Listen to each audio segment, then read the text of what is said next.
How to easily install gas pistons on cabinet doors. In this video, I will try to explain it in detail. What should we pay attention to when buying pistons? First, let's watch the video. Then let's move on to the installation. What is a gas piston? A gas piston consists of a tube containing nitrogen gas and a small amount of oil, and a piston rod. Their functions are as follows. They prevent the door from falling quickly. They provide support when opening. They ensure quiet and safe use. The most important criterion in piston selection is the weight of the door. The Newton value is determined according to the door weight: 2 to 3 kilograms 60 N, 3 to 4 kilograms 80 N, 4 to 5 kilograms 120 N, 5 to 6 kilograms 120 to 150 N. If the door is wide and heavy, 2 pistons should be installed. As the door height increases, the working angle of the piston changes. The most common lengths are 245, 265 and 285 millimeters. Small door, short piston. Large door, long piston. If the wrong length is chosen, the door will either not open completely or will lift excessively. Small doors 70 degrees. Kitchen upper cabinets 90 degrees or 110 degrees. High doors 110 degrees. The mounting holes for the piston on the cabinet door vary depending on the brand. Some pistons are standard. Some require special hole templates. Measure the door weight and height. Choose the appropriate Newton force accordingly. If the door is large, use 2 pistons. Determine the correct length and opening angle. Thus, your cabinet doors will open and close quietly, safely and comfortably. Don't forget to like the video and subscribe to the channel. As I mentioned in the video,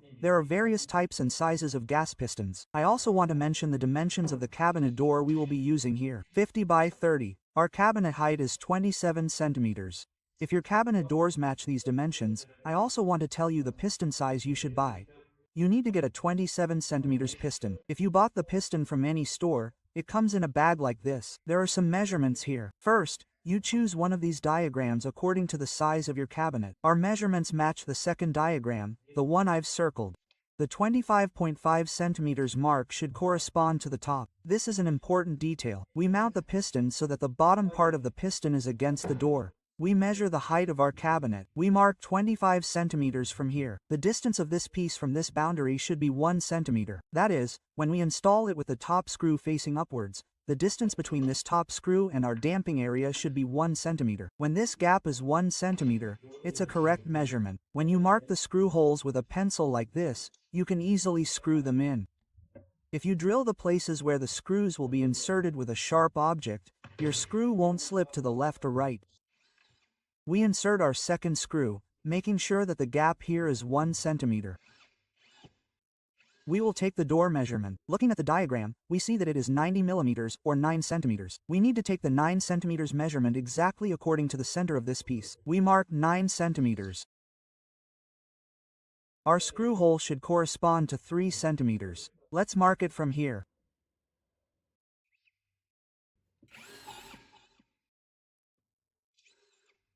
We open the covers on the piston.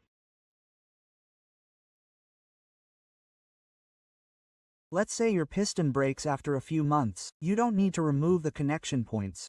You can simply remove these covers and replace the piston.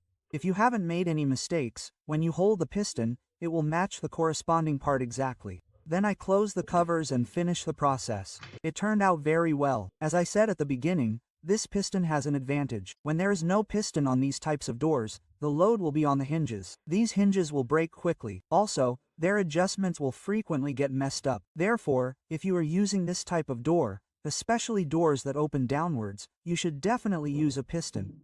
As you can see, it opens smoothly. It doesn't just drop down suddenly as soon as you open it. It slowly lowers itself.